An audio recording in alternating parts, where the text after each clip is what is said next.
असताना रुक्मिणीने पाठवलेलं कृष्ण परमात्म्याला जे पत्र आहे त्या पत्राचा विचार आपण 2 दिवस केला आणि त्याच्यानंतर या पत्राचं उत्तर म्हणून भगवान श्रीकृष्ण परमात्मा प्रत्यक्ष भेटायला येतात, नवे नवे रुक्मिणीचं हरण करतात, हरण केल्यानंतर रुक्मिणीबरोबर विवाह करतात आणि विवाह झाल्यानंतर रुक्मिणीबरोबरचा संसार भगवंताचा सुरू झाला असा आपण विचार करतोय।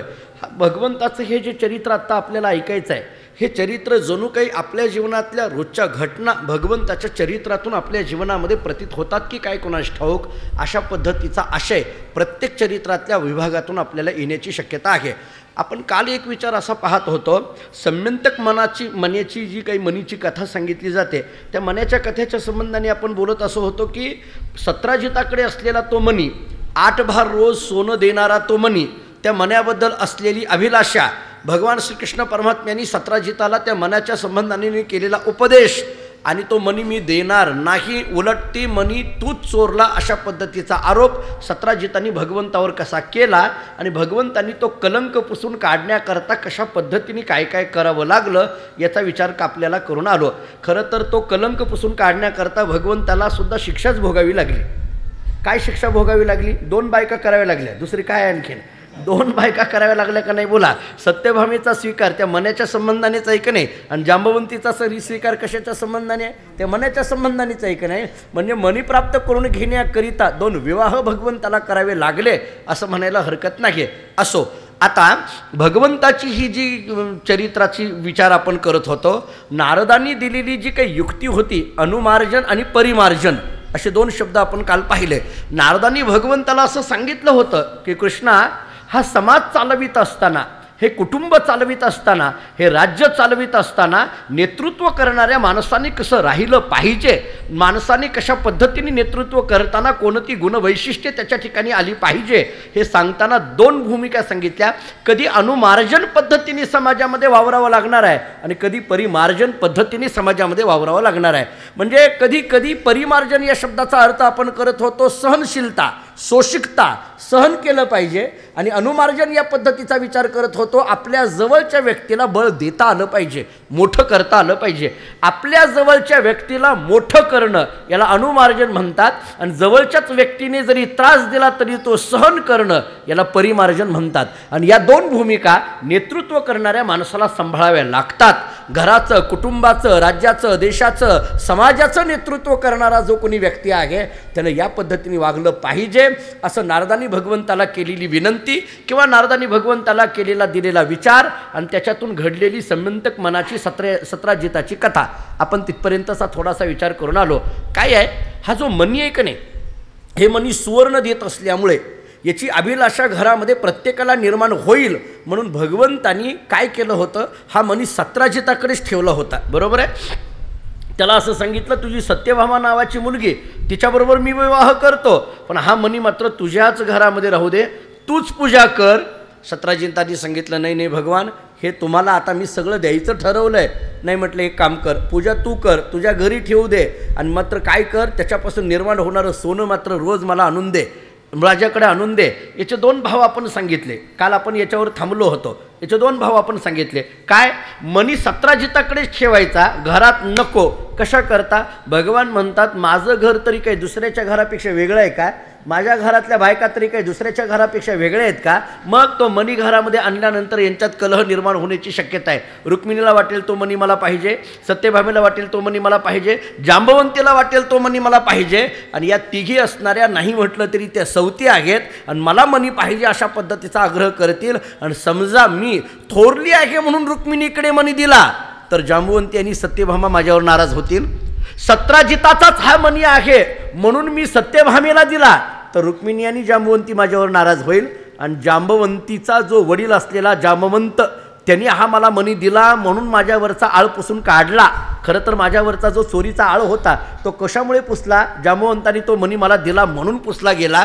मग जर मी जांबवंतीला द्यायचं ठरवलं तर सत्यभामा आणि रुक्मिणी माझ्यावर नाराज होईल, म्हणजे एकाला दिल्यानंतर कोणीतरी नाराज होणार आहे। मग एक काम करू, मनीच घरात आणायला नको, म्हणजे नाराजगीचा प्रश्नच नाही। म्हणून मनी काय केलं, सत्राजिताकडे ठेवून दिला, त्याला सांगितलं तुझ्याकडेच राहू दे। मनी आपल्याकडे न ठेवण्याकरता लौकिकाच्या दृष्टीने भगवंतांनी ही लीला केली असा आपण विचार करा. आणि आध्यात्मिक अर्थ आपण काल आपण असं करून थांबलो होतो की सतराजिताला असं सांगितलं होतं की तू या मण्याची पूजा कर आणि त्याच्यापासून निर्माण होणारं सोनं माझ्याकडं आणून दे.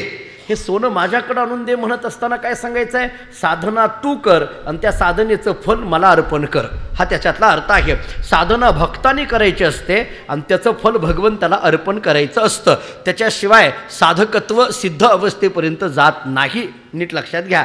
साधकत्व सिद्ध अवस्थेपर्यंत जायचं असेल तर आपल्या ठिकाणी निर्माण होणाऱ्या साधनेचं फल भगवंताला अर्पण करता आलं पाहिजे.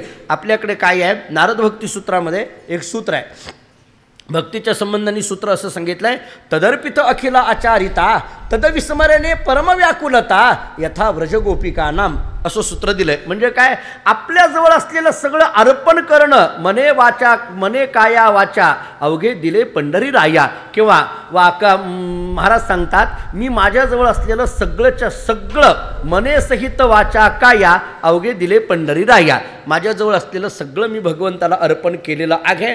हे अर्पण बुद्धी जोपर्यंत साधकाच्या ठिकाणी येत नाही तोपर्यंत साधक सिद्ध अवस्थेपर्यंत जात नाही. अशा पद्धतीचा विचार आपण करून आलो. हे सगळं घडलं त्या मनाबद्दल असलेल्या अभिलाषेपोटी घडलं. ऐका, त्या मनाबद्दल असलेल्या इच्छेपोटी घडलं. असं आहे, प्रापंचिक जीवनातली जी इच्छा असते का नाही, प्रापंचिक वस्तूच्या संबंधाने निर्माण झालेली प्रापंचिक जीवनातली इच्छा, ही माणसाची इच्छा थांबत नसते, उलट ही इच्छा क्षणाक्षणाने वाढत असते. मी अनेकदा 2 वाक्य सांगत असतो, आपल्याला आठवत असतील. प्रपंचातली वस्तू मिळाली की इच्छा वाढते आणि परमार्थातली वस्तू मिळाली की इच्छा संपते. नीट ऐका, प्रपंचातली वस्तू मिळाली की इच्छा वाढते. आपल्या घरामध्ये एखादी वस्तू आम्ही आमच्या घरामध्ये आणली, याचा अर्थ इच्छा संपली असं होत नाही, उलट त्या वस्तूच्या येण्याने नको त्या वस्तूची इच्छा अंतःकरणामध्ये निर्माण होते. इच्छा कशा कोणत्या रूपाने निर्माण होतील सांगता येत नाही, कामना कशा पद्धतीने निर्माण होतील सांगता येत नाही.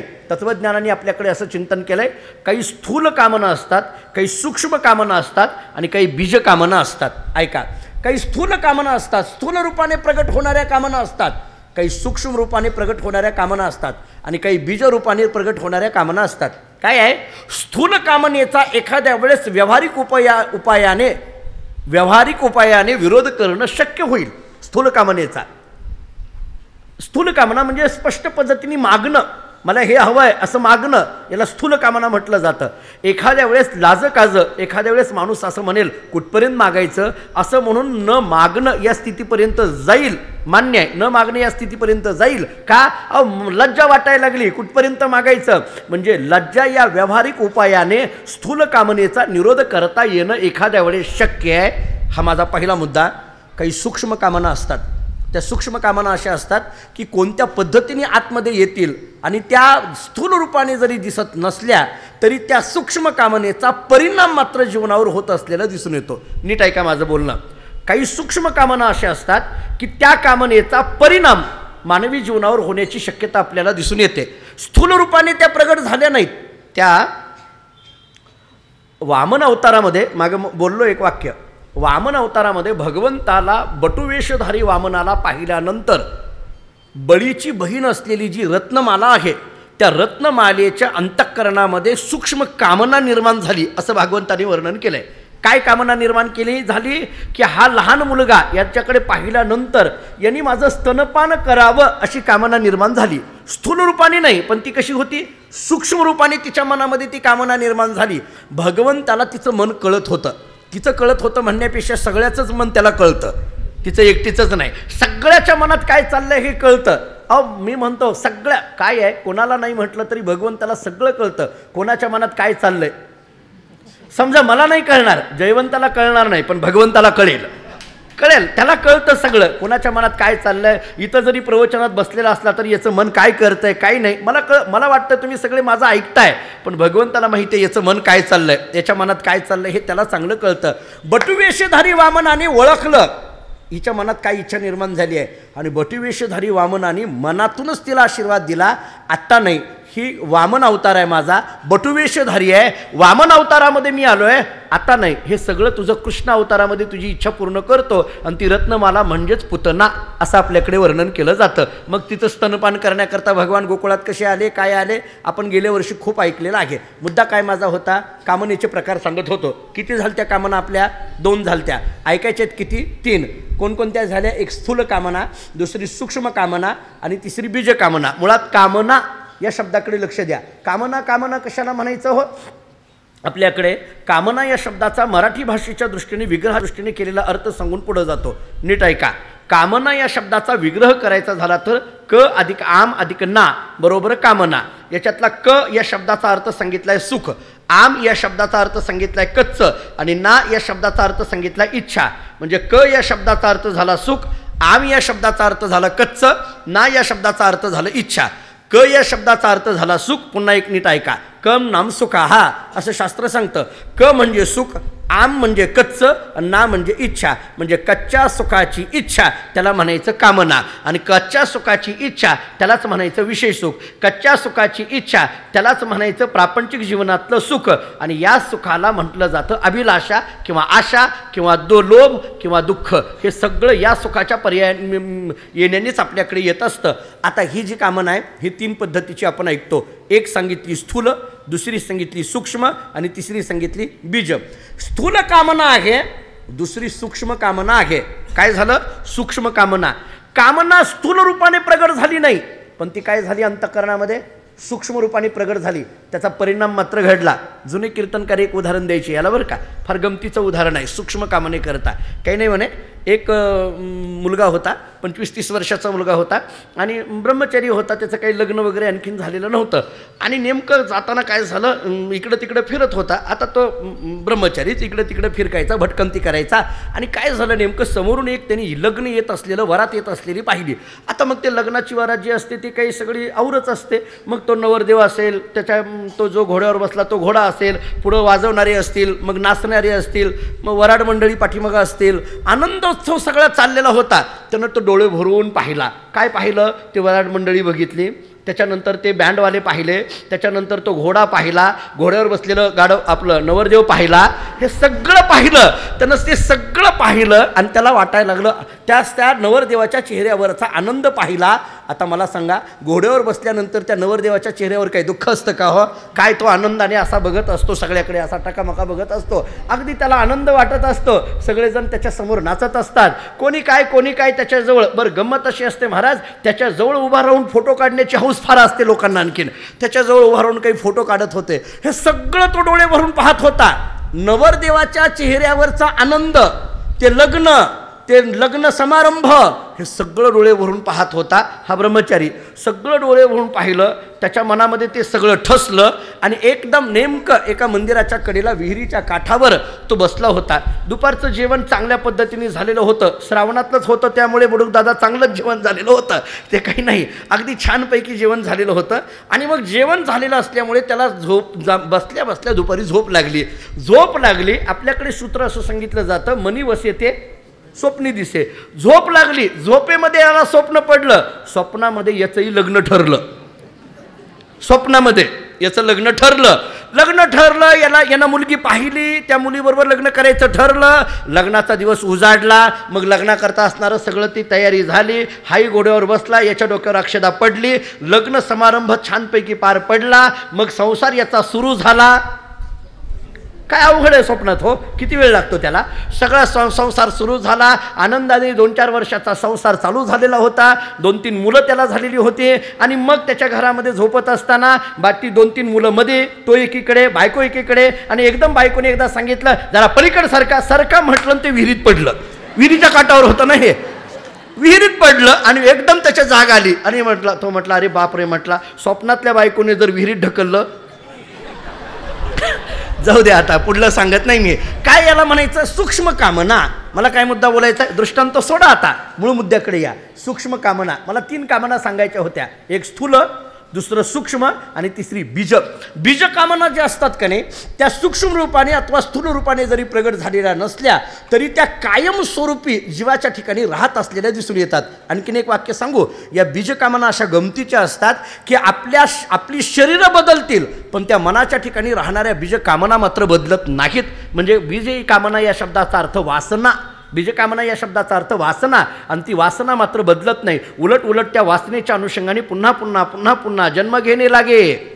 वासनेच्या संगे एकनाथ महाराज आम्हाला हरिपाठामध्ये सांगतात याला बीजकामना म्हटलं जातं. मग ती वासना नाम बीजकामना जळून गेली पाहिजे, तोपर्यंत मोक्ष स्थितीपर्यंत जाता येत नाही. आणि म्हणून तुकाराम महाराजांनी अगदी सोपा उपाय आम्हाला सांगितला. संत चरणरज लागता सहज वासनेचे बीज जळोनी जाय. वासनेचे बीज, मला इथला शब्द बीज शब्द वापरायचा होता. का सांगायला लागलो, हे सगळं अंतःकरणामध्ये निर्माण होणारा लोभ याला बीजकामना म्हणा. परंपरेने जन्मांतरी हा लोभ निर्माण होण्याची शक्यता आहे. पूर्वजन्मातला आत्ताचा पुन्हा कधीपर्यंत हे सगळं होत राहील, जोपर्यंत हे बीज जळून जात नाही. जळून जात नाही याचा अर्थ हे अज्ञानरूपी बीज जळून जात नाही. मग अज्ञानरूपी बीज जाळायचं असेल तर त्याच्याकरता काय पाहिजे, ज्ञानरूपी अग्नीच पाहिजे, त्याच्याशिवाय होत नाही. तो का म्हणे आम्ही झालो अग्निरूप झालं की हे वासनेचे बीज जळोनी जाय. बरं, महाराजांनी जळोनी जाय असं म्हटलंय, निघोनी जाय असं नाही. बीज कसं सांगितलंय, जळोनी जाय. मी अनेकदा सांगत असतो, जळणं वेगळं, निघून जाणं वेगळं, बरोबर आहे. निघून जाणं बरोबर आहे. मेलं की पुन्हा उत्पत्ती असते का, मेलं की पुन्हा उत्पत्ती नसते. हां, पण निघून गेलेलं आपण काय म्हणतो, निघून गेले, पण ते पुन्हा येतात ना. निघून गेलेली, तुझ्या डोक्यात परत आलं काय, हे उशीर आलं काय, निघून गेलेली माघारी येते ना. नाही असं नाही, ती जाते 4-8 दिवसाकरता. श्रावणपाठी किती दिवसाची असते, असं काय करताय, म्हणजे थोडे दिवस जाते परत येते. पण जळोनी जाय हा शब्द खूप महत्त्वाचा आहे. वासनेचे बीज जळोनी जाय, आणि बीज नाम अज्ञान जाळायचं असेल तर त्याच्याकरता ज्ञानाग्नीच पाहिजे, दुसरं काही चालत नाही. आता नीट लक्ष द्या, भगवान श्रीकृष्ण परमात्मा ज्या द्वारकेमध्ये वावरत आहेत, द्वारकेचा कारभार चालवत आहेत, तिथं जवळ असताना सुद्धा, बरोबर असताना सुद्धा सत्राजितासारख्याच्या मनामध्ये त्या मनाबद्दल आसक्ती निर्माण व्हावी. आपण काल थोडासा इतिहास पाहिला. जवळ असताना सुद्धा सत्राजिताला आसक्ती निर्माण व्हावी. याच्यात वैशिष्ट्य नाही. थोडंसं पुढा विचार जर आपण केला, भगवंतानी हे सगळं लीला करत असताना आपल्यावर चोरीचा आलेला आळ लीला करून भगवंतांनी तो आळ पुसून काढला, खरा मान्य. काढल्यानंतर आनंदाने संसार सुरू झाला.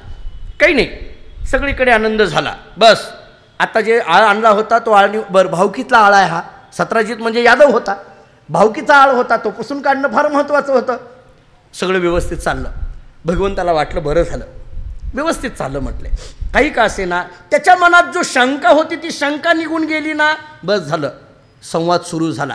काय आहे, संवाद करणं, आपल्यातला दुरावा कमी करण्याकरता संवाद नावाचं एक साधन अत्यंत प्रभावी ठरतं. नीट ऐका, बऱ्याचदा संवाद होत नाही, त्याच्यामुळे माणसं एकमेकापासून खूप दूर जातात. त्यामुळे संवाद साधता आला पाहिजे. हा संवाद शब्द सगळीकडे लावून घ्या तुम्ही. कुटुंबामध्ये काम करताना संवाद महत्त्वाचा आहे. मुलगा आणि वडील या दोघातला संवाद त्या कुटुंबाला एका उंचीपर्यंत घेऊन जात असतो. पती आणि पत्नी या दोघातला संवाद त्या संसाराला एका उंचीपर्यंत घेऊन जात असतो. आई वडील आणि मुलगा या दोघातला संवाद त्या परिवाराला एका उंचीपर्यंत घेऊन जात असतो. भाऊ आणि भाऊ या दोघातला सुयोग्य संवाद त्या संपूर्ण असणाऱ्या कुटुंब व्यवस्थेला एका उंचीपर्यंत घेऊन जात असतो. त्यामुळे सगळ्यात महत्त्वाचं जर काय असेल तर कुटुंब चालविण्याकरिता संवाद हे सगळ्यात महत्त्वाचं साधन आहे. दुर्दैवाने माणसं एकमेकाशी बोलायला तयार नाहीत, एकमेकाशी जवळ बसायला तयार नाहीत, एकमेकाला विचारायला तयार नाहीत.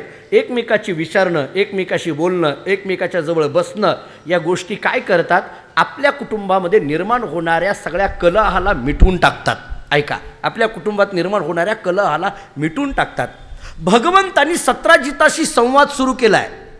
मग कालच्याच याचा विचार थोडासा पुन्हा घेतो. त्यामुळे सगळा हा असणारा त्याच्यावरचा असलेला आळ पुसून काढण्याकरता पराकष्टा केली. तो आळ पुसून काढला. आता महत्त्वाचं ऐका, मुलगी मिळाली सत्यभामा, मान्य आहे, तिच्याशी विवाह झाला, आता सत्राजी सासरा झाला. पण भगवंतांनी असं केलं नाही, यांनी माझ्यावर आळ घेतला होता याच्याशी कशाला बोलायचं असं ठेवलं नाही. भगवान ते सगळं विसरून गेले, सगळं विसरून गेले. माणसाने काही विसरावं आणि माणसाने काही लक्षात ठेवावं याची काही सूत्र आम्हाला नीतिशास्त्रांनी सांगितलेली आहेत. भारतीय संस्कृतीचं नीतिशास्त्र, नीतिमीमांसा ही अत्युच्च अशा पद्धतीची आहे. दुर्दैवाने ती नीती आमच्या आचरणात येण्याला फार वेळ लागतो आणि म्हणून आम्ही नीतिभ्रष्ट व्हायला लागलो. नीतिशास्त्र बघा आपलं किती उंच अशा पद्धतीचं नीतिशास्त्र आहे. आपण आर्य चाणक्यांची नीतिशास्त्राची पुस्तकं पहा, विदुरांची नीतिशास्त्राची पुस्तकं पहा किंवा भर्तृहरीची नीतिशास्त्राची पुस्तकं पहा. या सगळ्यांपेक्षा सुद्धा मी अनेकदा एक वाक्य सांगत असतो, केवळ संतांची चरित्र वाचली तरी नीतिशास्त्र काय आहे हे कळून जाईल. कालच एक ओवी बोललो होतो, पुन्हा आज ती ओवी सांगतो. जया भक्तीची येतोली प्राप्ती, कैवल्यातेही परोते सर म्हणती. मला हे महत्त्वाचं वाटत नाही आता. जयाची ये लिले माझी नीती जी आली दिसे. ही ज्ञानोबांची भाषा किती गोड आहे बघा ना. जयाची ये लिले माझी नीती, जयाची ये म्हणजे संताची ये, लिले माझी नीती जी आली दिसे. लीला या शब्दाचा अर्थ चरित्र. संतांच्या चरित्रामध्ये नीती जी आली दिसे. संतांचं चरित्र म्हणजेच नीतिशास्त्राचा वस्तुपाठ आहे. संतांचं चरित्र म्हणजेच नीतिशास्त्राचं एक अत्युच्च अशा पद्धतीचं उदाहरण आहे. मित्र अनेकदा सांगत असतो, संतांनी नीतीने वागावं हे म्हणणं चुकीचं आहे. संतांनी नीतीने वागावं हे म्हणणं चुकीचं आहे. का? कारण संत जे वागतात त्यालाच नीती म्हणतात. त्यांना कुठं नीतीची बंधनं लावता? त्यांना काय नीतीची बंधनं लावायची गरज आहे? नीतीची बंधनं सामान्य जीवाला लावणं गरजेचं आहे. त्यांना नाही, ते जे चालतात तोच योग्य रस्ता असतो. ते जे बोलतात तयाचे बिसाट शब्द सुखे म्हणो येती. वेद ज्ञानोबांची भाषा आहे. ते जे ऐकतात तेच योग्य असतं. त्यांचं वावरणं तीच खऱ्या अर्थाची नीतिशास्त्र असते. इथं काय केलं भगवंतानी? नीतिशास्त्राचा वस्तुपाठ ठेवला. भगवंतानी सत्राजिताशी योग्य पद्धतीचे संबंध प्रस्थापित केले. आनंदाने चाललेलं होतं सगळं. भगवंताला असं वाटत होतं की बस आता माझी द्वारका, माझं हे मथुरा, यादव कुळ चाललंय, बरं चाललंय. भगवंताला सगळ्याची काळजी आहे. त्यामुळे तो असा विचार कर, बरं सामान्य व्यक्तिरेखा म्हणून भगवंताच्या चरित्राकडे बघा. भगवान इतक्या सूक्ष्म पद्धतीने सगळ्याकडे लक्ष ठेवतोय. बरं हे सगळं करत असताना घरामध्ये आता किती बायका झालेल्या आहेत? 3. त्यामुळे ते व्यवस्थित लक्ष ठेवलंय. भांड्याला भांडं लागत नाही ना याची काळजी. पुन्हा या दोघीमध्ये तिघीमध्ये भांडणं होत नाहीत ना. जिथं जिथं ज्यांना जे पाहिजे त्या पद्धतीने सगळं देणं चालू आहे. सगळं झालं, पण एक निरोप भगवंताला हस्तिनापुरातून आला. आणि मग पुन्हा एकदा भगवान, जे आनंदी असलेले भगवान पुन्हा एकदा दुःखी झाले. काय निरोप आला? कुंती आणि तिची मुलं. कुंती म्हणजे भगवंताची कोण आहे? आत्या आहे, नातेसंबंध आहे. कुंती आणि तिची मुलं लाक्षाघरामध्ये जळून मेली अशी बातमी आली. त्या लाक्षाघरामध्ये ते लाक्षाघर पेटून दिलं आणि त्याच्यामध्ये ही 5ही मुलं आणि कुंती मेली अशी बातमी जेव्हा भगवंताच्या कानावर येऊन पडले, भगवंताला वाईट वाटायला लागलं. भगवंतांनी हा विचार बलरामाला आणि घरामध्ये सांगितला. आता याच्यात एक गमक आहे. खरं तर ते मेले नाहीत हे फक्त कृष्णालाच माहिती आहे. आणखीन सांगतो, हे मेले नाहीत हे कोणाला माहिती आहे? केवळ बाकी कोणालाच ते माहीत नाही. फक्त कृष्णाला माहिती आहे की हे मेले नाहीत. पण भगवान जेव्हा ही बातमी घेऊन येणारा जो दूत आहे त्याच्या करवी जेव्हा ऐकली जाते तेव्हा भगवान लगे असं सांगत नाहीत बलरामाला ते तसं झालेलं नाही असं नाहीत म्हणत. भगवानही त्याच्यासमोर डोळ्यातून पाणी काढतायत आणि बलरामाला सांगतायत, दादा बघ ना कसं झालं. आपल्या आत्या आणि आपल्या आत्याची मुलं सगळीच्या सगळी जळून मेली. घरामध्ये सगळीकडे दुःख व्यक्त केलं. मग आपण गेलं पाहिजे, आपण सांत्वन करण्याकरता गेलं पाहिजे. आता तिथं कोण आहे? अरे ते जरी नसले, आत्या आणि त्यांची मुलं गेली असली तरी कौरव त्यांची बंधू आहेत ना आणि ते आपले नातेवाईकच झाले ना. त्यामुळे एखाद्याच्या घरामध्ये दुःखद घटना घडली तर त्याच्या घरी जाऊन सांत्वन हे केलं पाहिजे. हा नीतिशास्त्राचा वस्तुपाठ आमच्या भगवान श्रीकृष्ण परमात्म्यांनी दिला. भगवान हस्तिनापूरला जातात, बलरामाला घेऊन जातात आणि बलरामाला घेऊन जातात आणि गेल्यानंतर आता तिथं हे जे बाकीचे होते सगळे इथं जे असताना धृतराष्ट्र असेल, दुर्योधन असेल, अमुक तमुक सगळे जे असतील त्या सगळ्यांच्या जवळ जायचं, प्रत्येकाच्या जवळ जायचं, डोळ्यातून पाणी आणायचं आणि म्हणायचं काय करावं, असं व्हायला नको होतं. खरं तर ते जे होते ना त्यांना कुंती आणि पांडव गेले याचा आनंद आहे आणि हा तिथं जाऊन रडतोय. गंमत बघितली का? बघा कसं चित्र जरा डोळ्यासमोर आणा म्हणजे तुमच्या लक्षात येईल महाभारताचं मी चित्र. मला काय आहे, मला महाभारत सगळं सांगायचं नाही, मला भागवतही सगळं सांगायचं नाही, मला फक्त कृष्ण सांगायचं आहे. नीट ऐका, मला काही महाभारत सगळं सांगण्या इतकी माझ्याकडे वेळ नाही, तेवढी बुद्धी नाही, मला फक्त कृष्ण मला सांगायचं आहे. कृष्ण परमात्मा कशी आपली विविध अंग दाखवतायत. खरं तर पांडव गेले, लाक्षागृहामध्ये जळून मेले, ते सगळे गेलेले आहेत. हे ऐकून, हे पाहून, हे समजून कौरव आनंदी आहेत आणि भगवान तिथं जाऊन त्यांच्याजवळ जाऊन डोळ्यातून पाणी काढतायत, रडतायत, मोठमोठ्याने धाय मोकळून रडायला लागलेले आहेत. बरं ते मेलेत असं आता ऐका, ते मेलेले आहेत असं म्हणून आनंद व्यक्त करणारे कौरव आणि ते जिवंत आहेत असं माहीत असताना सुद्धा दुःख व्यक्त करणारा कृष्ण. नीट ऐकलं का? बघा आता कळाली का चित्र डोळ्यासमोर? बघा तुम्ही, दोन्ही चित्र मी तुमच्यासमोर ठेवतो. पांडव एवढा एकच विषय घ्या, त्यांच्या संबंधाने कृष्ण आणि कौरवांचं मनातून झालेले भाव प्रगट बघा. खरं तर हे पांडव गेलेले आहेत, हे पांडव गेलेले आहेत, पांडव गेलेले आहेत हे माहीत असल्यामुळे म्हणजे कळाल्यामुळे आनंद व्यक्त करणारे हे कौरव आणि हे पांडव जिवंत आहेत हे माहीत असताना सुद्धा दुःख व्यक्त करणारा कृष्ण परमात्मा रडायला लागलाय, डोळ्यातून पाणी काय आणतो, वेगवेगळ्या पद्धतीने सांत्वन करतो आणि परत. बरं गंमत अशी आहे, हा रडायला लागल्यामुळे पुढची जे होते का नाही, ज्यांना आनंद आहे पण आता माणूस आलाय रडतोय म्हटल्यानंतर रडलं पाहिजे का नाही, तेही मग त्याच्याबरोबर रडायचे. बरं सांत्वन करण्याचा एक काळ असतो. सांत्वन आपण एखाद्याच्या घरात गेल्यानंतर सांत्वन करतो. आपल्याकडे काय करतात, ज्या दिवशी गेलेलं आहे त्या दिवशी कमीत कमी माती गाठण्याचा फार प्रयत्न करतात सगळेजण. समजा त्या दिवशी आपल्याला नाही जमलं तर आपण काय करतो, तिसऱ्याला तरी येतो, बरोबर. समजा ते नाही जमलं तर कमीत कमी 10व्याला तरी येतो आणि समजा तेही नाही जमलं तर 13व्याला. तुम्हाला पाठच आहे सगळं, हे सगळं 13व्याला तरी गाठतो, बरोबर आहे. आपण हे करतो, एवढं करतो. त्याच्यानंतर फार तर आपल्याला तेही जमलं नाही, पहिल्याला जमलं नाही, तिसऱ्याला जमलं नाही, 10व्याला जमलं नाही, 13व्याला जमलं नाही, तर मग आपण काय करतो, मासिक गाठतो, बरोबर आहे. त्या मासिकापर्यंत तरी त्याला जाऊन भेटतो, बरोबर आहे. समजा नाही मासिक गाठता आलं तर दुसऱ्या मासिकापर्यंत तरी जातो, तिसऱ्या मासिकापर्यंत, तिथपर्यंत तरी जावंच बरं का. कमीत कमी नाहीच काही जमलं तरी वर्ष श्राद्धापर्यंत तरी आपण ते दुःखात आहे असं समजून जाऊन भेटतो, बरोबर आहे. त्याच्यामध्ये जाऊन आपण भेटत राहतो. त्याला जाऊन भेटणं हे आपलं कर्तव्य असतं. आमच्या आजी गेल्या होत्या, आजी गेल्या, मी इथंच होतो, बार्शीतच होतो तेव्हा गेलो. त्या मानाने मी लहानच होतो, 2003-04ची गोष्ट आहे. प्रवचन आपली सुरू झाली होती, दुसऱ्या-तिसऱ्या वर्षीच आमच्या आजी गेल्या. आणि मग आम्ही गेलो तिथं. मग लोक भेटायला येत होते, काही बार्शीतली असतील, कुठली असतील, इकडं तिकडं सगळे येत होते. सगळं झालं ते 3रा झाला, 10वा झाला, 13वा झाला, त्याच्यानंतर मासिक झालं, वर्ष श्राद्ध झालं. लोक येत होते, मध्ये आधी फोन करत होते. 2 वर्षानंतर एका माणसाचा मला फोन आला, 2 वर्षानंतर अचानक पद्धतीने. आणि त्यांनी फोन केला. मी म्हटलं बोला. ते म्हटलं मी अमुक असं बोलतोय पुण्याहून. म्हटलं बोला काय हो. तर काही नाही, तुमच्या आजी गेलेल्या कळाले. म्हटले माझ्या लक्षातही राहिलं नाही तोपर्यंत. मी म्हणलं तर तो म्हटला नाही का ते आजी गेलेल्या 2 वर्षापूर्वी तुमच्या आजी गेल्या कळालं, तर आम्ही तुमच्या दुःखात सहभागी आहोत म्हणून फोन केला. मी म्हटलं अहो मी त्या दुःखातून बाहेर पडलो आहे, तुम्ही आणखीन सहभागी काय होताय त्याच्यात. सांत्वन करण्याचा एक विशिष्ट काल असतो हो, काय सांत्वनाच्या एक विशिष्ट टप्पे असतात. भगवान हे लाक्षागृहात कळाले झाले म्हटल्याबरोबर दुसऱ्या क्षणाला हस्तिनापूरमध्ये हजर आहेत आणि त्या सगळ्याचं सांत्वन करण्याचा प्रयत्न करतायत. सगळं सांत्वन वगैरे चालू झालं. आता मत ऐका काय झालं. 2 गोष्टी झाल्या. एक तर सत्राजिताबरोबरचं वैर संपल्यामुळे भगवान आनंदी होते, पण लाक्षागृहामध्ये सगळेजण गेलेले आहेत असं कळाल्यामुळे नाटकी का होईना पण सगळा व्यवहार पार पाडण्याकरता दुःख व्यक्त करत कुठं जावं लागलं देवाला, हस्तिनापूरला.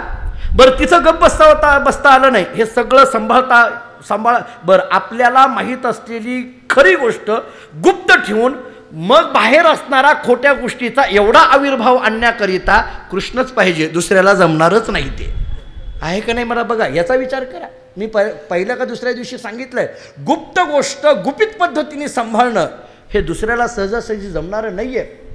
तो जिवंत आहेत हे सगळे, हे या सृष्टीवर हस्तिनापूर असो अथवा द्वारका असो अथवा एकंदरीत पृथ्वी लोक असो, या पृथ्वी लोकावर पांडव जिवंत आहेत हे केवळ आणि केवळ कोणाला माहिती आहे?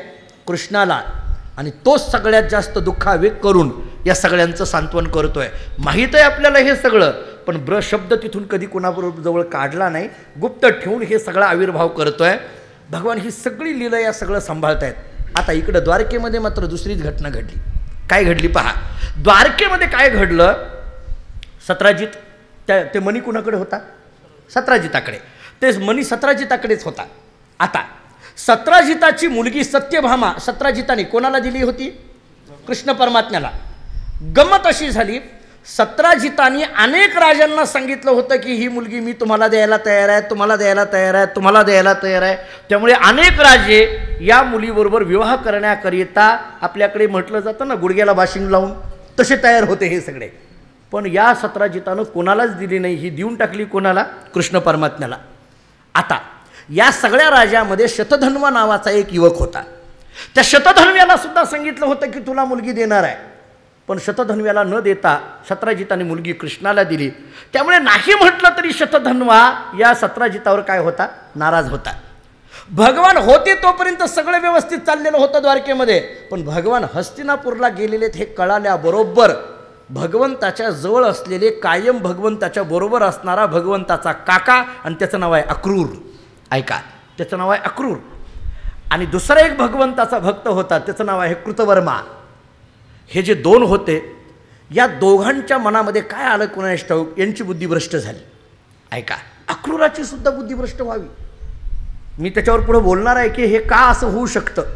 कृष्ण परमात्म्याच्या बरोबर असणारे, तुम्ही गेल्या वर्षी ऐकलं असेल अक्रूर आणि कृष्ण परमात्म्याची भेट, आठवते का बघा?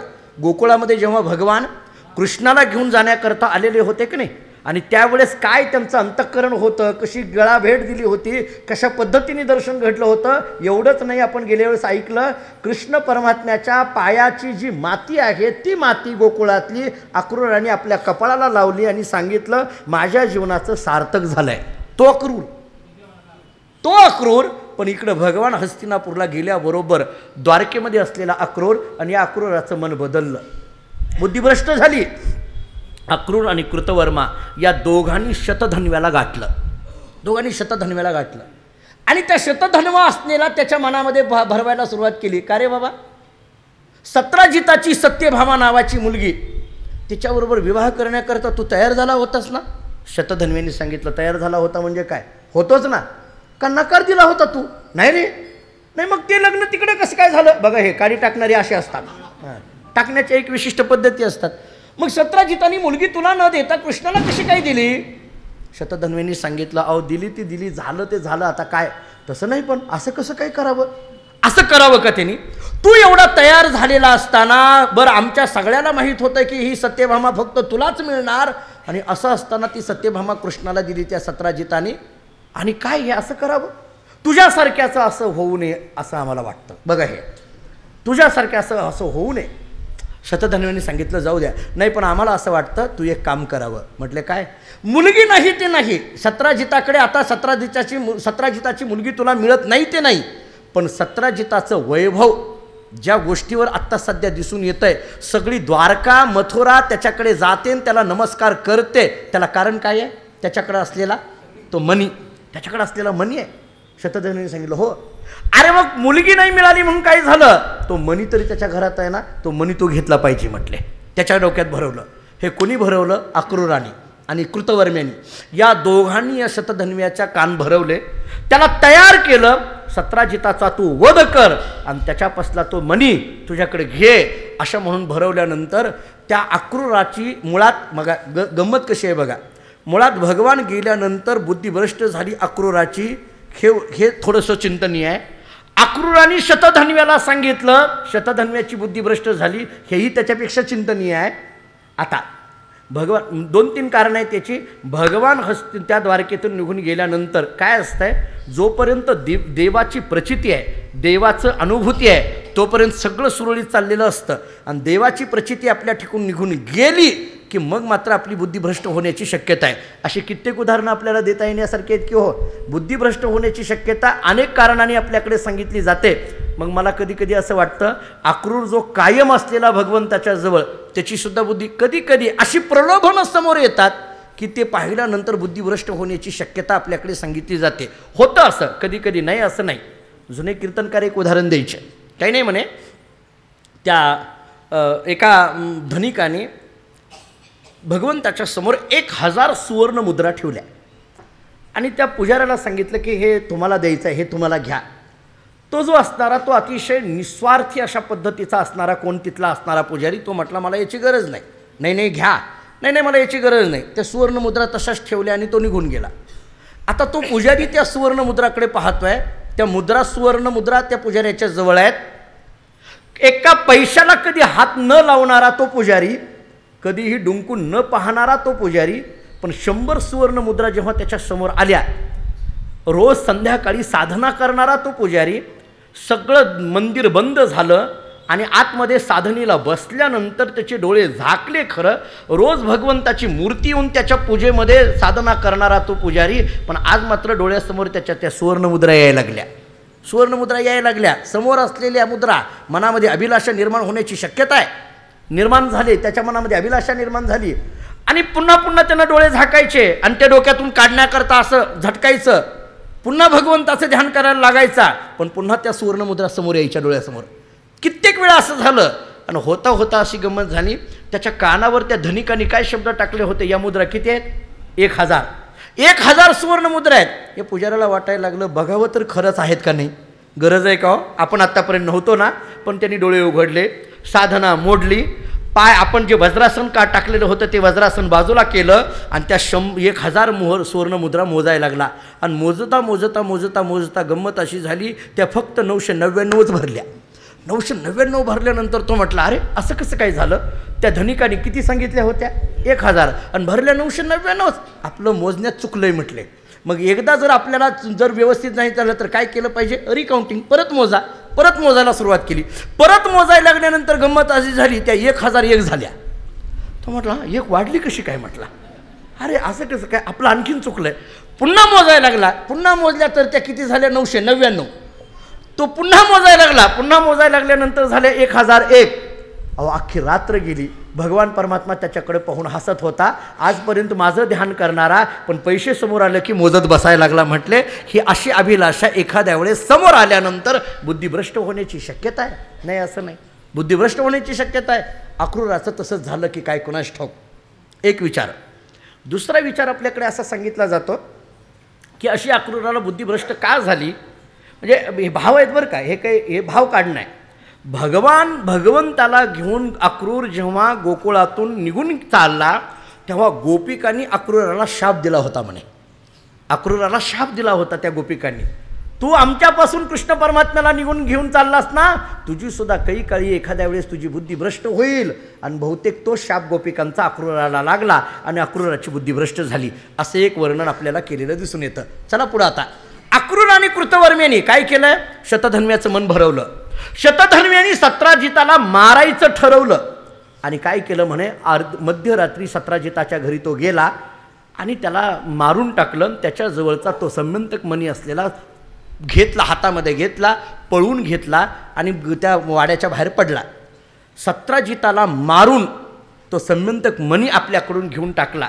आपण काल एक प्रमाण पाहत होतो, द्रव्याची या मागे कळीकाळाचा लाग आणि म्हणून या संग खोटा त्याचा. द्रव्याची या मागे कळीकाळाचा लाग. आपल्या जवळ असलेला पैसा बहुतेक कळीकाळाला देण्याचं आमंत्रणच आहे काय कोणास ठाऊक. आपल्याला या सत्राजिताच्या कथेवरनं दिसून येतं. शतधन्व्याने त्याला मारून टाकलं, तो मणी घेतला, आपल्याजवळ घेऊन तो आनंदामध्ये राहू लागला. आता गंमत अशी झाली, मारल्याबरोबर ही बातमी जेव्हा सत्यभामेला कळाली, सत्यभामेला ते दुःख सहन होईना. का? कारण आपला पती, आपला पिता गेला ना, वडील गेले ना आपले. आणि मग मात्र तिला दुःख झालं. त्या दुःखावेगामध्ये ती रथ घेऊन तशीच हस्तिनापूरला गेली. भगवान श्रीकृष्ण परमात्म्याला तिनं हे सगळं सांगितलं आणि तिनं सांगितलं, माझ्या वडिलाला मारलंय म्हटले त्या शतधन्व्यानी, तो मणी तो घेऊन गेलेला आहे, माझ्या वडिलाला मारलंय. जेव्हा हे कळालं कृष्ण परमात्म्याला, भगवानसुद्धा दुःख व्यक्त करायला लागले. का? कारण सासरा मेला ना, इकडं सासरा मेला ना.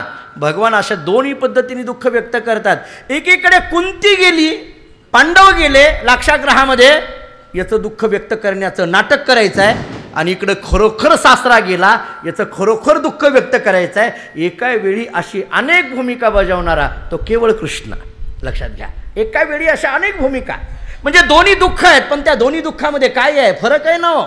पांडव गेल्याचंही दुःखच आहे आणि सासरा सत्राजित गेल्याचंही दुःखच आहे। आता आणखीन एक वाक्य बोलू, जरा नीट ताकदीने ऐका। खरं पाहायला गेलं पांडव गेल्याचं दुःख व्यक्त करणं हे काय आहे, कृष्णाचं नाटकच आहे।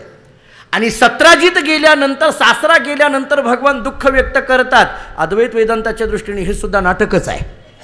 का सांगू, कारण कृष्ण म्हणजे निर्गुण निराकार निरवयव असलेलं ब्रह्मतत्व, की ज्या ब्रह्मतत्वाच्या ठिकाणी सुखही नाही दुःखही नाही, मग हे दुःख व्यक्त करणं हे सुद्धा एक नाटकच आहे। फक्त ते मोठं नाटक आहे, हे छोटं नाटक आहे, एवढाच फरक आहे। कळालं का? बघा जरा वेदांताच्या दृष्टीने नीट ऐका मी काय बोलतोय ते।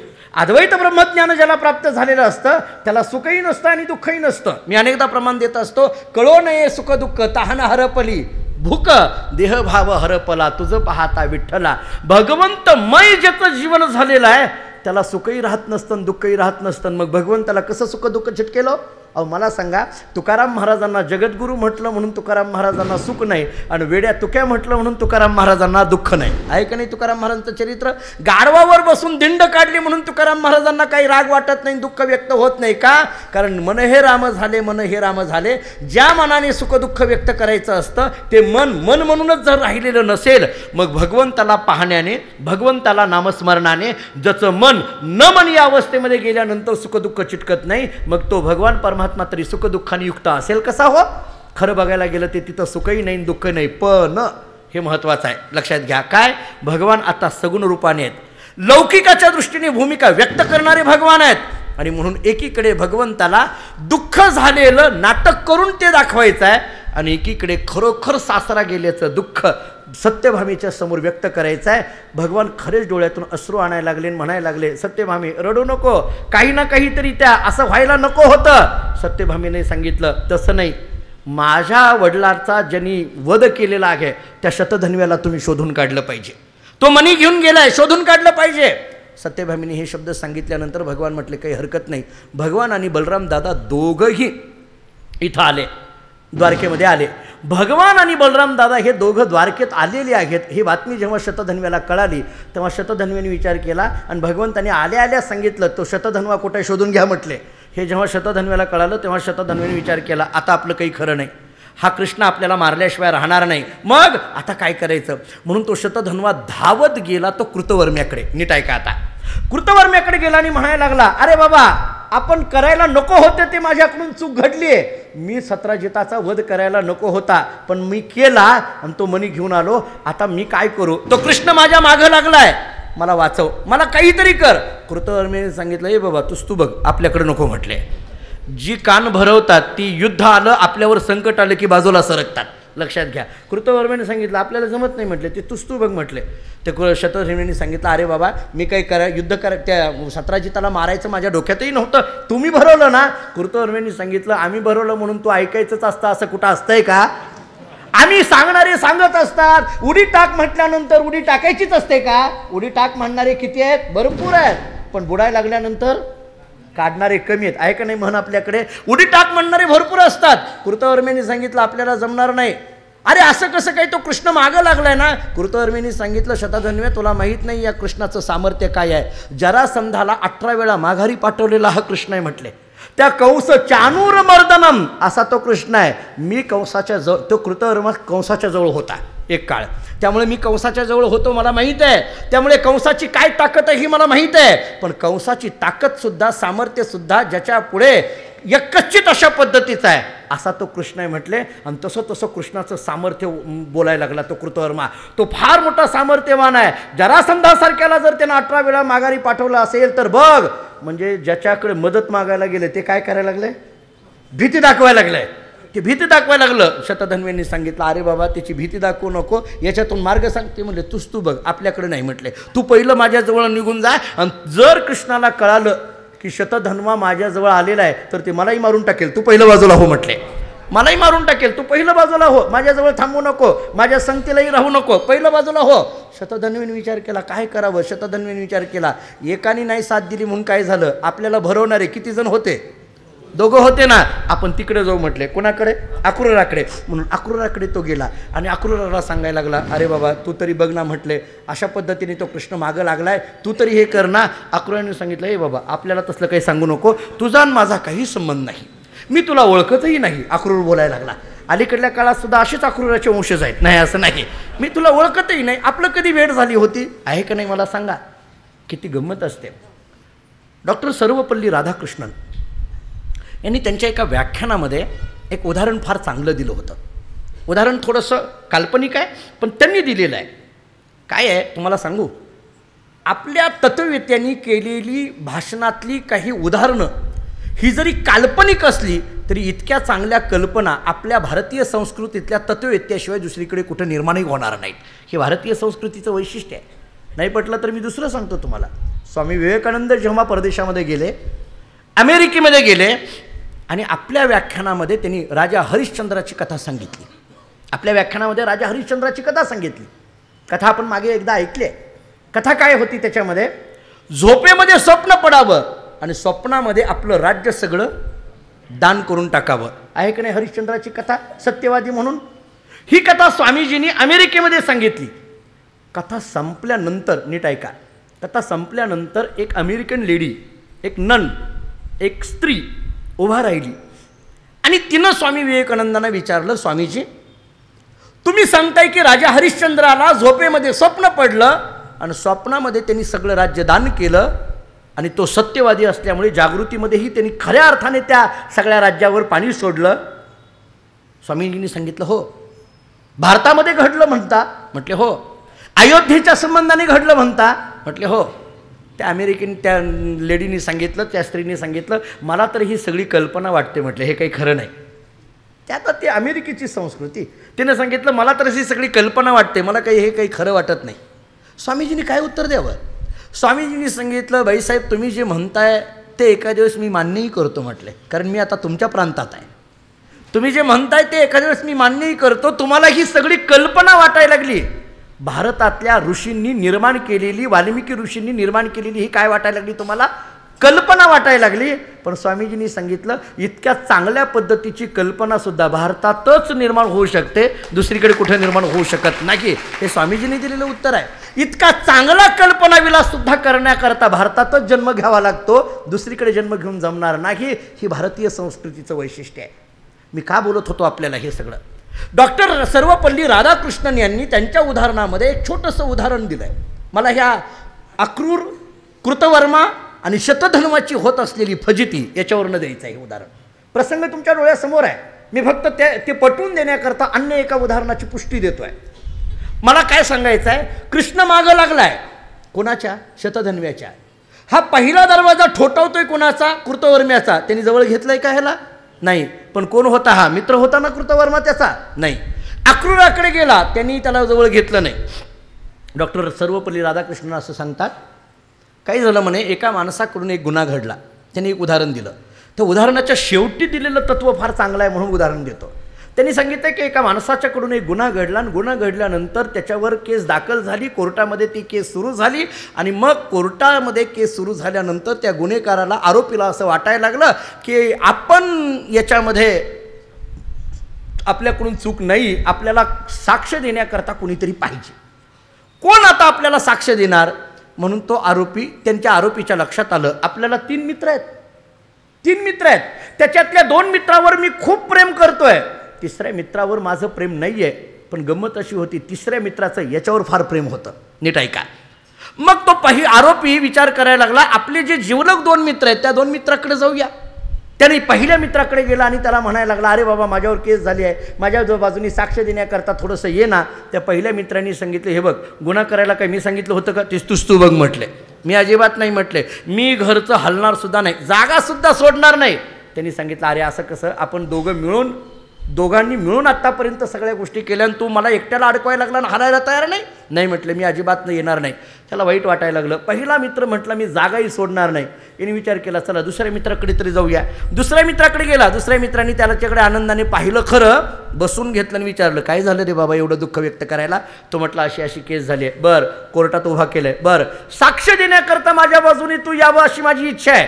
दुसऱ्या मित्रांनी सांगितलं हे बघ मी तुझ्याबरोबर येतो पण कोर्टापर्यंत येतो, ते आतलं तुस तू बघून घे. मी नाही म्हटले मी तुला कोर्टाच्या त्या अंगणापर्यंत घेऊन येतो पण आतलं काय असेल ते तुस तू बघून घे.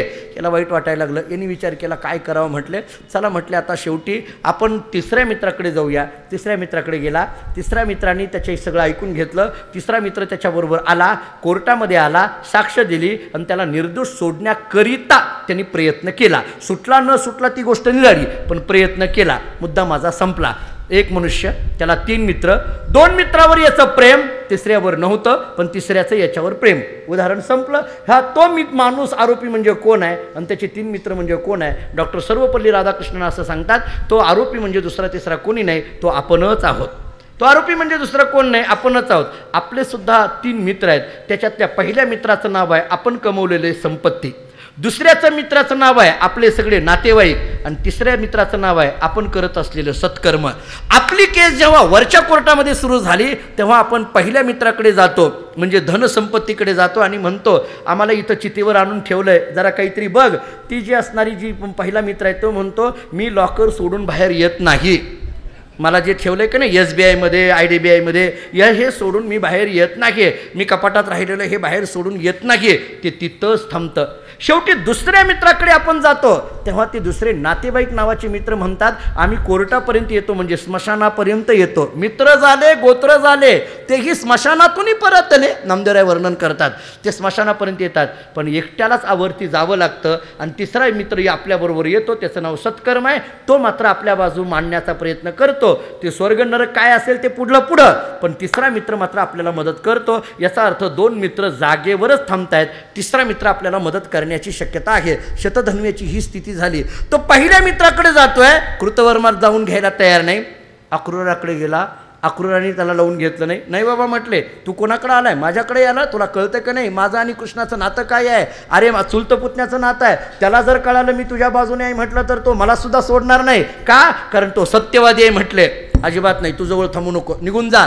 शतधन्वीने विचार केला आता काय करावं. शतधन्वीने काय केलं, तो जो मणी होता का नाही तो मणी अक्रूराजवळ टाकून दिला. ते म्हटले ह्याच्यामुळे सगळं झालंय आणि हे भरवलंय तू डोक्यामध्ये. हा मणी मी घेऊन गेलो तर माझ्या पाठीमागं कृष्णाला हे मनीच नको, मला माणूस नको म्हणतो पण कधी हां बस झालं, तुम्हाला माहीत झालं आहे. इथं आलं की म्हणतो नको आता हे सगळं काही आहे. म्हणून त्यानं काय केला, तो मणी टाकून दिला.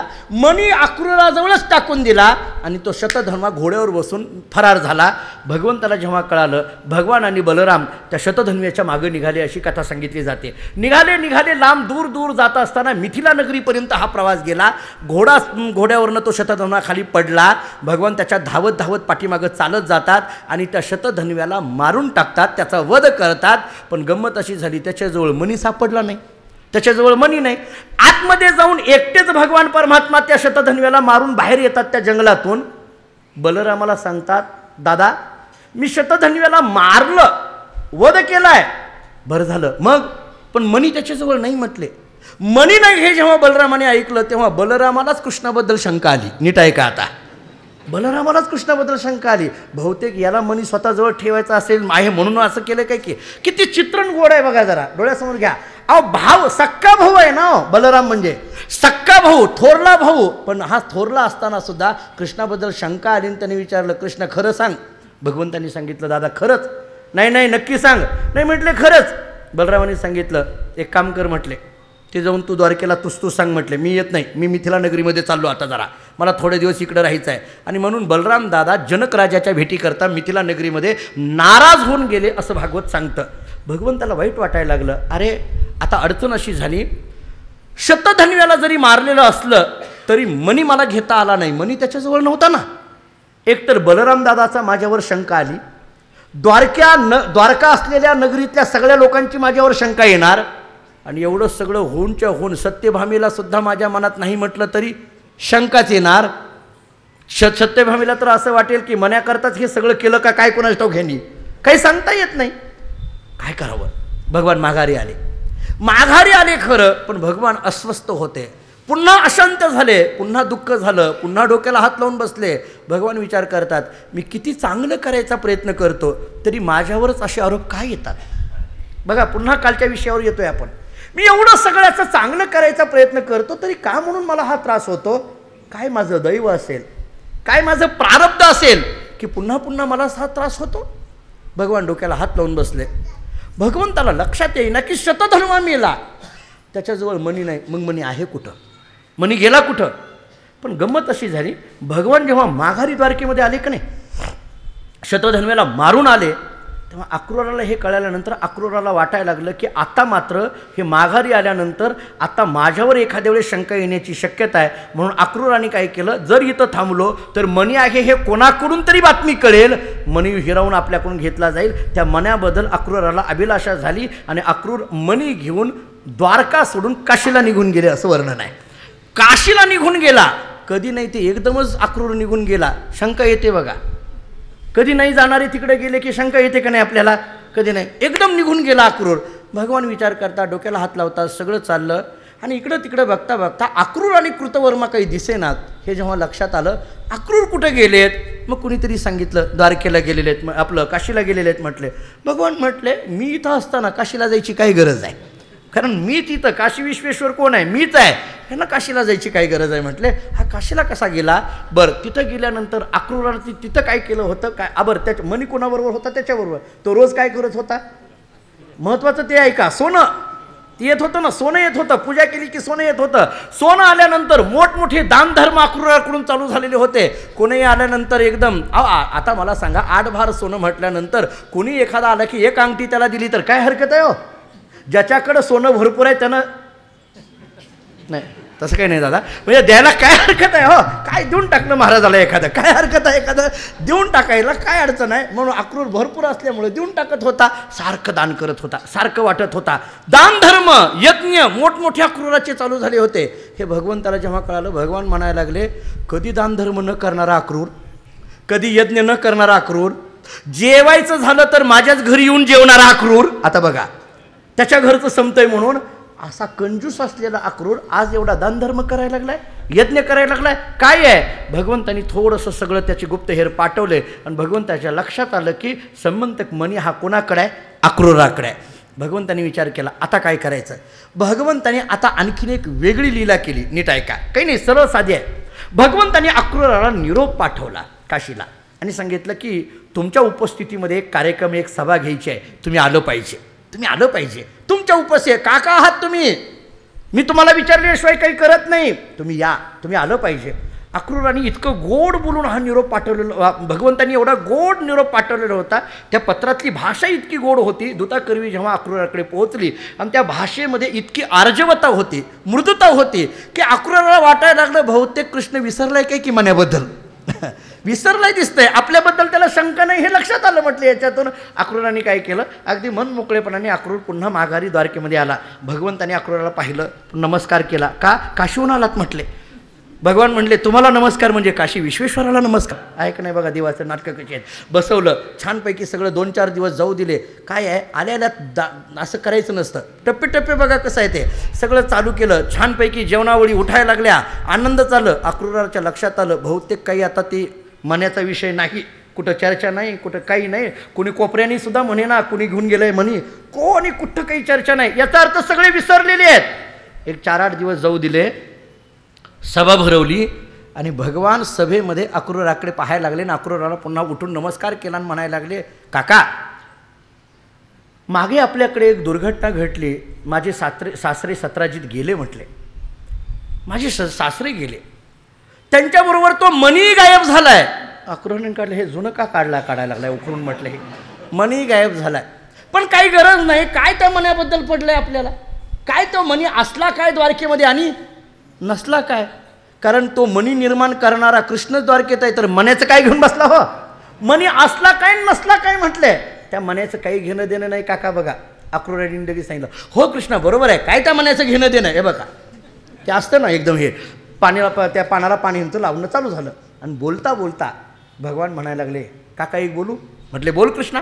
काही नाही म्हटले, तो जो समंतक मणी आहे की जो मणी सूर्याकडून सतराजितांना मिळाला, सतराजिताचा वध करून तो शतधन्व्यांनी घेतला, त्या शतधन्वाई मेलाय पण त्याच्याजवळही तो मणी नव्हता.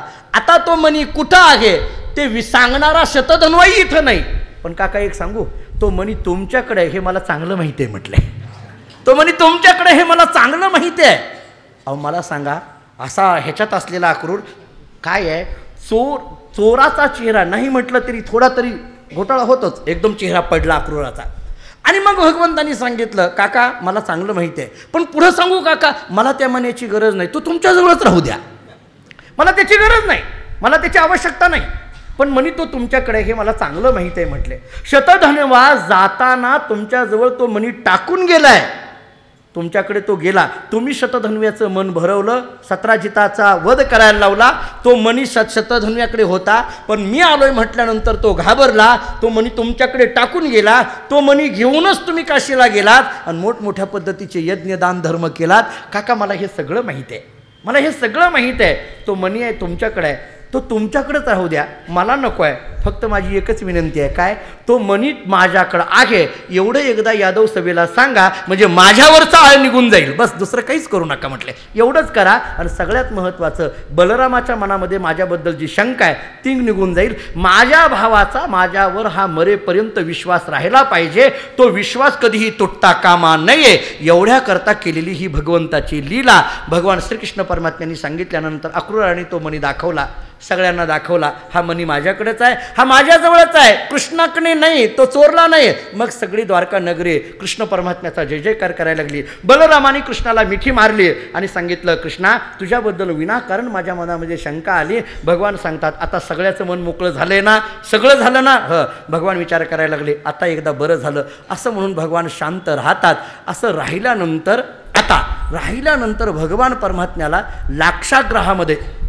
लाक्षागृहामध्ये जळाले मेले असं म्हणून सांत्वन करण्याकरता गेलेले भगवान, पण ते पांडव कसे होते, जिवंत होते. पांडवाकडून निरोप आला, काय आम्ही आहोत हे तर माहीत आहे ना. कृष्णाने सांगितलं माहीत आहे ना, म्हणजे मीच तुम्हाला वाचवलंय, माहीत आहे म्हणून काय विचारता मला. मग आता नाही म्हटले, जरा भेटायला या, काही बोलायचं आहे. भगवंतांनी विचार केला, काही हरकत नाही. एकीकडून द्वारकेतली संकट निवारण करता करता हस्तिनापूरकडनं निरोप आला की भगवान म्हणतात तिकडं. भगवंतांनी सांगितलं हस्तिनापूरला जायचं आहे, काही हरकत नाही. भगवान म्हटले 7:30 वाजलेले आहेत, उद्या येतो, काही हरकत नाही म्हटले. उद्या येतो म्हटले, काही हरकत नाही. आता भगवान पुन्हा हस्तिनापूरला जातात. काय होतं आणि भगवंताचे विवाह पुन्हा कसे चालू होतात याचा थोडासा कथाभाग पाहायचा आहे. 1-2 मिनटं. आज आपल्या प्रवचनमालेमध्ये आपल्या परांडा तालुक्यामध्ये लोणी नावाचं गाव आहे आणि तिथले